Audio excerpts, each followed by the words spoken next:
नमस्कार जय जगन्नाथ आम चैनल को आपण मानकु बहुत बहुत स्वागत। सांगमाने प्रत्येक वर्ष ज्येष्ठ अमावास्या दिन सावित्री व्रत पड़ी थाए।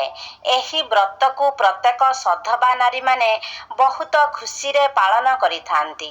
तेबे चलित वर्ष ज्येष्ठ अमावास्या 16 मई शनिवार दिन पड़ुअछि। सावित्री व्रत एवं बट सावित्री व्रत गोटिए दिन रे पालन करा जाए।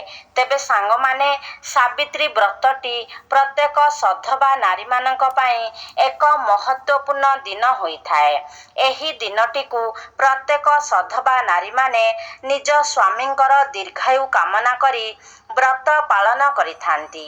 तेणु एही दिनटी प्रत्येक सधवा नारी मानक पई बहुत गुरुत्वपूर्ण अटे। तेबे सांग माने सधवा नारीर सबुठारु प्रधान जिनिस हेउछि शंखा एवं सिंदूर।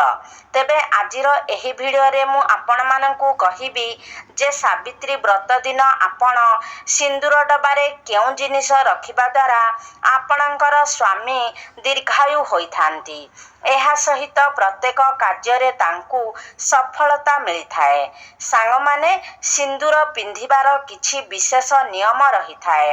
आपण जदि एही नियम गुड़िकु मानि सिंदूर पिंधि थांती तो एहा द्वारा आपणकर स्वामी दीर्घायु हेबा सहित स्वामी प्रत्येक कार्य सफल मध्य होइथांती। किंतु आपण जदि सिंदूर पिंधिबा समय रे एपरि किछि भूल करंती तो आपणकर स्वामी दरिद्र मध्य होई जाइथांती। एहा सहित आपणक स्वामींकर आयु मध्य कम होई जाइथाए। सांग माने प्रत्येक सधवा नारी माने निजर स्वामींक उद्देश्य रे सिंदूर तो पिंधि थांती, किंतु सिंदूर पिंधिबार सठिक नियम विषय रे समस्ते जानी न थांती। तो आजिर एही भिडियो रे आमे माने जानिबा जे सिंदूर पिंधिबार सठिक नियम कौन अटे एवं आपण सिंदूर डबारे केउं जिनिस रखिबा द्वारा आपणकर स्वामींकर मंगल होइथाए। सांग माने आमर हिंदू धर्म रे विवाहिता महिला मानक पई सिंदूरर एक विशेष महत्व रही थाए। आपण माने प्रत्येक हिंदू विवाहिता महिला मानकु निज मथारे सिंदूर लगाइथिबार निश्चय देखिथिबे। आमर हिंदू धर्म रे विवाहिता महिला मानकर सुहागर प्रतीक भावरे माना जाइथाए। विवाह समय रे मध्य सिंदूर दान करिबार प्रथा रही अछि। एहा परे ही विवाहर विधि को संपूर्ण बोली माना जाइथाए। विवाह होई सारिला परे प्रत्येक महिला मानंकु निज मथारे सिंदूर लगाइबा जरूरी अटे। तेबे बदलुथिबा एही आधुनिक जुगरे एही प्रथा को प्रत्येक नारी माने मानु नाहंती। केही केही मानुछंती तो केही केही एहाकु कुसंस्कार भाबी अणदेखा मध्य करि देउछंती। तेबे सांग माने आपण माने आजिर जुगरे निश्चय देखिथिबे एपरी अनेक झियो अछंती जेउ माने हिंदू धर्मर होई मध्य बाहाघर परे निज मथारे सिंदूर लगाई न थांती। मात्र आपण माने जानी रखिबा उचित जे आमर हिंदू धर्म रे सिंदूर पिंधिबार जेउ परंपरा रहिछि ता पछरे धार्मिक मत सह वैज्ञानिक मत मध्य रहिछि। तेबे आमर धार्मिक मान्यता अनुसारे सिंदूर लगाइबार किछि नियम रहिछि जाहाकु पालन करिबा मध्य अनिवार्य अटे। सिंदूर लगाइबार जेउ नियम गुड़िक वर्णना करा जाइछि सेही नियम गुड़िकु प्रत्येक विवाहिता नारी माने पालन करिबा उचित। अन्यथा आपणक जीवन रे अनेक समस्या आसीपारे एवं स्वामींक जीवन रे अनेक कष्ट मध्य आसीथाए एवं सेही कष्टर कारण परोक्ष भावरे आपण ही होइथांती। जेउ महिला माने सिंदूर लगाइबार नियम गुड़िकु पालन करि न थांती सेमानक स्वामी को जीवन रे धन एवं स्वास्थ्य जनित समस्यार सम्मुखीन हेबाकु पड़ी थाए। तेबे आसंतु जानि नेबा सिंदूर लगाइबार केउं सबु नियम रहिछि। जेउ नियम गुड़िकु प्रत्येक विवाहिता नारी सिंदूर लगाइबा समय रे ପାଳନ କରିବ। ପ୍ରଥମ ନିୟମ ହେଉଛି ପ୍ରତ୍ୟେକ ବିବାହିତା ନାରୀ ସିନ୍ଦୁର ସର୍ବଦା ନିଜ ପଇସାରେ କିଣିକି ଲଗାଇବା ଉଚିତ। ଅନ୍ୟର ପଇସାରେ କିଣାଯାଇଥିବା ସିନ୍ଦୁର ଲଗାଇବା ଆପଣଙ୍କୁ ଅଶୁଭ ଫଳ ପ୍ରଦାନ କରିଥାଏ। ଦ୍ୱିତୀୟ ନିୟମ ହେଉଛି ପରିସ୍ଥିତି ଯାହା ବି ହୋଇଥାଉ କିନ୍ତୁ ଆପଣ ଅନ୍ୟ କୌଣସି ନାରୀଙ୍କର ସିନ୍ଦୁର ଲଗାଇବା ଉଚିତ ନୁହେଁ। ସର୍ବଦା ଆପଣ ନିଜ ସିନ୍ଦୁର ବ୍ୟବହାର କରିବା ଉଚିତ। ଯଦି ଆପଣ କୌଣସି ଜାଗାକୁ ଯାଉଛନ୍ତି ତେବେ ଚେଷ୍ଟା କରନ୍ତୁ ଆପଣ ନିଜ ସାଥିରେ ସିନ୍ଦୁର ନେଇକି ଯିବା ପାଇଁ। ଅନ୍ୟ ମହିଳାଙ୍କର ସିନ୍ଦୁର ଲଗାଇବା ଦ୍ୱାରା ଆପଣଙ୍କ ସ୍ୱାମୀଙ୍କୁ ଧନ ସମ୍ବନ୍ଧିତ ସମସ୍ୟାର ସମ୍ମୁଖୀନ ହେବାକୁ ପଡ଼ିଥାଏ। ତୃତୀୟରେ, ଆପଣଙ୍କୁ ଯଦି ସିନ୍ଦୁର କେହି ଉପହାରରେ ଦେଇଛନ୍ତି ତେବେ ସେହି ସିନ୍ଦୁରକୁ ମଧ୍ୟ ଆପଣ ବ୍ୟବହାର କରିବାଠାରୁ ବଞ୍ଚିତ ରହିବା ଉଚିତ।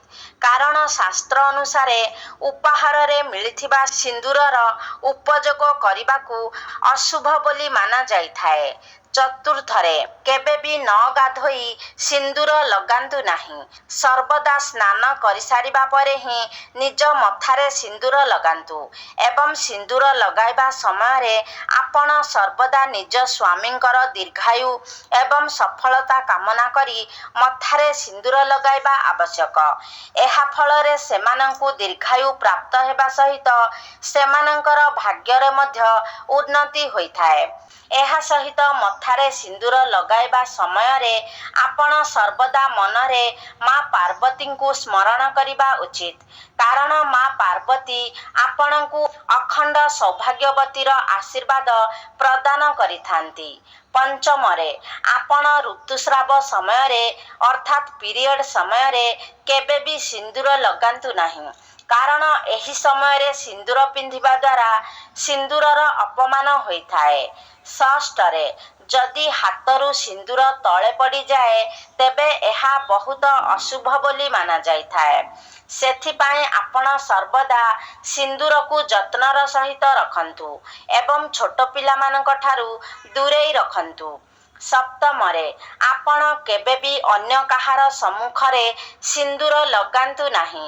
କାରଣ ଏପରି କରିବା ଦ୍ୱାରା ଆପଣଙ୍କର ସ୍ୱାମୀ ସ୍ତ୍ରୀଙ୍କ ସମ୍ପର୍କ ଉପରେ ଅନ୍ୟମାନଙ୍କର ନଜର ପଡ଼ିଥାଏ ଯାହା ଫଳରେ ଆପଣଙ୍କର ସମ୍ପର୍କ ଖରାପ ହୋଇଥାଏ ଏବଂ ଆପଣଙ୍କଠାରୁ ଆପଣଙ୍କ ସ୍ୱାମୀଙ୍କର ଭଲ ପାଇବା ପ୍ରେମ ମଧ୍ୟ କମି ଯାଇଥାଏ।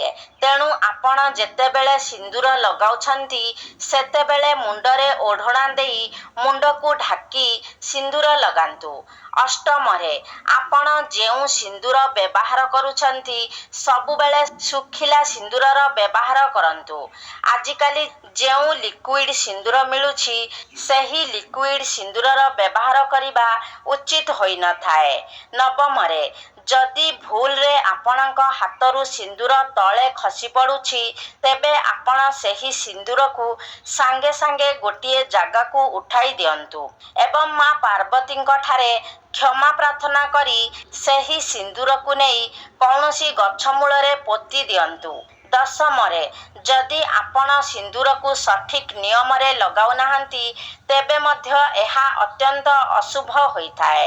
ଆପଣ ସିନ୍ଦୁରକୁ ସର୍ବଦା ଝିଙ୍କ କାଠି କିମ୍ବା ରୂପା କାଠି ଦ୍ୱାରା ଲଗାଇବା ଅତ୍ୟନ୍ତ ଶୁଭ ହୋଇଥାଏ। ଯଦି ଆପଣ ନିଜ ଆଙ୍ଗୁଠିର ବ୍ୟବହାର କରୁଛନ୍ତି ତେବେ ଏହାକୁ ଅତ୍ୟନ୍ତ ଅଶୁଭ ବୋଲି ମାନାଯାଇଥାଏ। 11ରେ, ଯେଉଁ ନାରୀମାନେ ନିଜର ସିନ୍ଦୁରକୁ ଚୁଟି ମଧ୍ୟରେ ଲୁଚାଇ ରଖିଥାନ୍ତି ସେମାନଙ୍କ ସ୍ୱାମୀଙ୍କର ମାନସମ୍ମାନ ଯଶ ମଧ୍ୟ ସେହିଭଳି ସମାଜରେ ଲୁଚି ଯାଇଥାଏ ଅର୍ଥାତ୍ ସେମାନଙ୍କୁ ସମାଜରେ ପ୍ରତିଷ୍ଠା ମିଳିପାରି ନଥାଏ। 12ରେ, ଆପଣ ଯେତେବେଳେ ବି ସିନ୍ଦୁର ଲଗାଉଛନ୍ତି ସବୁବେଳେ ନାକ ସିଧା ମଥାରେ ଲଗାଇବା ଉଚିତ। ଆପଣ ଯଦି ବଙ୍କା ସିନ୍ଥିରେ ସିନ୍ଦୁର ଲଗାନ୍ତି ତେବେ ମଧ୍ୟ ଏହା ଆପଣଙ୍କ ସ୍ୱାମୀଙ୍କ ପାଇଁ ଖରାପ ହୋଇଥାଏ। 13ରେ, ଆପଣ ସର୍ବଦା ନିଜର ସିନ୍ଦୁର ଡବାରେ ଗୋଟିଏ 1 ଟଙ୍କିଆ କଏନ୍ ରଖନ୍ତୁ। ଏହା ମଧ୍ୟ ଅତ୍ୟନ୍ତ ଶୁଭ ବୋଲି ମାନାଯାଇଥାଏ। ଏପରି ଏପରି କରିବା ଦ୍ୱାରା ଆପଣଙ୍କୁ ମା ପାର୍ବତୀଙ୍କର ଆଶୀର୍ବାଦ ପ୍ରାପ୍ତ ହୋଇଥାଏ। ସେଥିପାଇଁ ଆପଣ ନିଜ ସିନ୍ଦୁର ଡବାରେ ଗୋଟିଏ 1 ଟଙ୍କା ମୁଦ୍ରା ନିଶ୍ଚୟ ରଖନ୍ତୁ। 14 ଆପଣମାନେ ଜାଣିଥିବେ ଆମର ଆଜିକାଲି ଯେଉଁ ପାର୍ଟି ଫଙ୍କସନ୍ ହୋଇଥାଏ କିମ୍ବା ବାହାଘର ପୂର୍ବରୁ ଆମେ ଯେଉଁ ପାର୍ଲରକୁ ଯାଇଥାଉ ସେଠାରେ ଯେଉଁ ମହିଳା ଆମକୁ ସଜାଇ ଦେଇଥାନ୍ତି ସେ ଆମକୁ ସିନ୍ଦୁର ଲଗାଇ ଦେଇଥାନ୍ତି।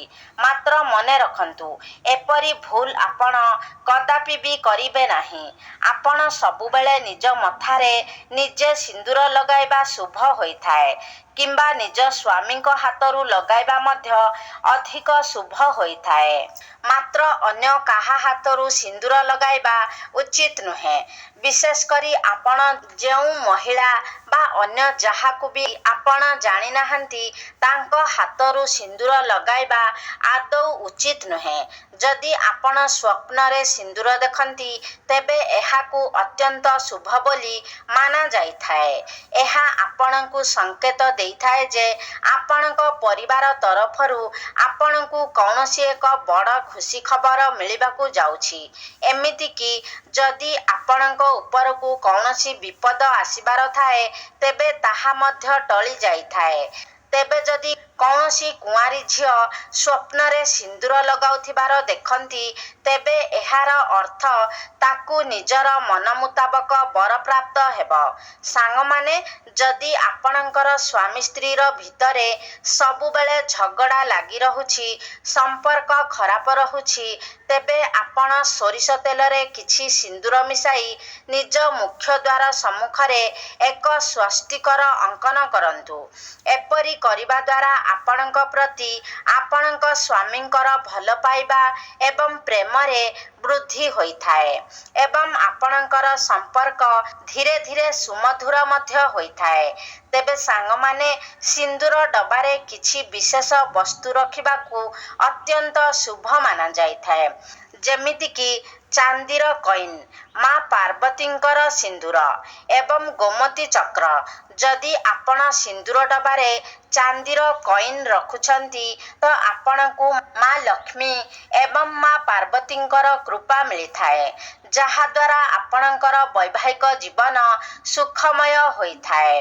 ଆପଣଙ୍କୁ ଅଖଣ୍ଡ ସୌଭାଗ୍ୟବତୀର ବରଦାନ ପ୍ରାପ୍ତ ହୋଇଥାଏ। ଆପଣ ଦୁଇ ଜଣଙ୍କ ମଧ୍ୟରେ ଭଲ ପାଇବା ବଢ଼ିଥାଏ। ଦ୍ୱିତୀୟରେ ଯଦି ଆପଣ ନିଜର ସିନ୍ଦୁର ଡବାରେ ମା ପାର୍ବତୀଙ୍କର ସିନ୍ଦୁର ରଖୁଛନ୍ତି ଯାହା ମା ପାର୍ବତୀଙ୍କୁ ଅର୍ପିତ କରାଯାଇଥିବ ସେହି ସିନ୍ଦୁରକୁ ଆପଣ ନିଜର ସିନ୍ଦୁର ଡବାରେ ରଖୁଛନ୍ତି ତ ଏହାଦ୍ୱାରା ଆପଣଙ୍କର ସୌଭାଗ୍ୟରେ ବୃଦ୍ଧି ହୋଇଥାଏ। ଆପଣଙ୍କର ସ୍ୱାମୀ ଦୀର୍ଘାୟୁ ହୋଇଥାନ୍ତି। ତୃତୀୟରେ ହେଉଛି ଗୋମତୀ ଚକ୍ର। ସିନ୍ଦୁର ଡବାରେ ଗୋମତୀ ଚକ୍ର ରଖିବା ଦ୍ୱାରା ସ୍ୱାମୀ ଦୀର୍ଘାୟୁ ହୋଇଥାନ୍ତି। ଗୃହରେ ଧନର ବୃଦ୍ଧି ହୋଇଥାଏ। ଏହା ସହିତ ସ୍ୱାମୀ ସ୍ତ୍ରୀଙ୍କ ମଧ୍ୟରେ ସୁସମ୍ପର୍କ ମଧ୍ୟ ରହିଥାଏ। ସାଙ୍ଗମାନେ ଆପଣମାନେ ମନେ ରଖିବେ ଯେ ଆପଣମାନେ ସବୁବେଳେ ଶୁଖିଲା ସିନ୍ଦୁର ଯାହାକି ଗୁଣ୍ଡ ସିନ୍ଦୁର ହୋଇଥାଏ ତାହାକୁ ଲଗାଇବେ। ଲିକ୍ୱିଡ୍ ସିନ୍ଦୁର ଲଗାଇବା ଶୁଭ ହୋଇନଥାଏ। ଏହା ସହିତ ଆପଣ ସିନ୍ଦୁରକୁ ସବୁବେଳେ ପିତ୍ତଳ, ସୁନା, ରୂପା କିମ୍ବା କାଠର ଫରୁଆରେ ରଖିବା ଶୁଭ ହୋଇଥାଏ ଏବଂ ସିନ୍ଦୁର ପିନ୍ଧିବାର ସବୁଠାରୁ ସର୍ବଶ୍ରେଷ୍ଠ ଏବଂ ଶୁଭ ସମୟ ହୋଇଥାଏ ସୂର୍ଯ୍ୟୋଦୟ ପରେ ଏବଂ ସୂର୍ଯ୍ୟାସ୍ତ ପୂର୍ବରୁ। ଆପଣ ସୂର୍ଯ୍ୟୋଦୟ ପୂର୍ବରୁ ସିନ୍ଦୁର ଲଗାଇବା ଉଚିତ ନୁହେଁ କିମ୍ବା ସୂର୍ଯ୍ୟାସ୍ତ ପରେ ମଧ୍ୟ ସିନ୍ଦୁର ଲଗାଇବା ଉଚିତ ନୁହେଁ। ତେବେ ସାଙ୍ଗମାନେ ଆଶା କରୁଛି ଆଜିର ଭିଡ଼ିଓଟି ଆପଣମାନଙ୍କୁ ନିଶ୍ଚିତ ଭାବରେ ଭଲ ଲାଗିଥିବ। ଯଦି ଭଲ ଲାଗିଛି ତାହେଲେ ଲାଇକ୍ କରନ୍ତୁ, ସେୟାର କରନ୍ତୁ। ଆମ ଚ୍ୟାନେଲକୁ ଯଦି ସବସ୍କ୍ରାଇବ୍ କରିନାହାନ୍ତି ତାହେଲେ ସବସ୍କ୍ରାଇବ୍ କରିଦିଅନ୍ତୁ।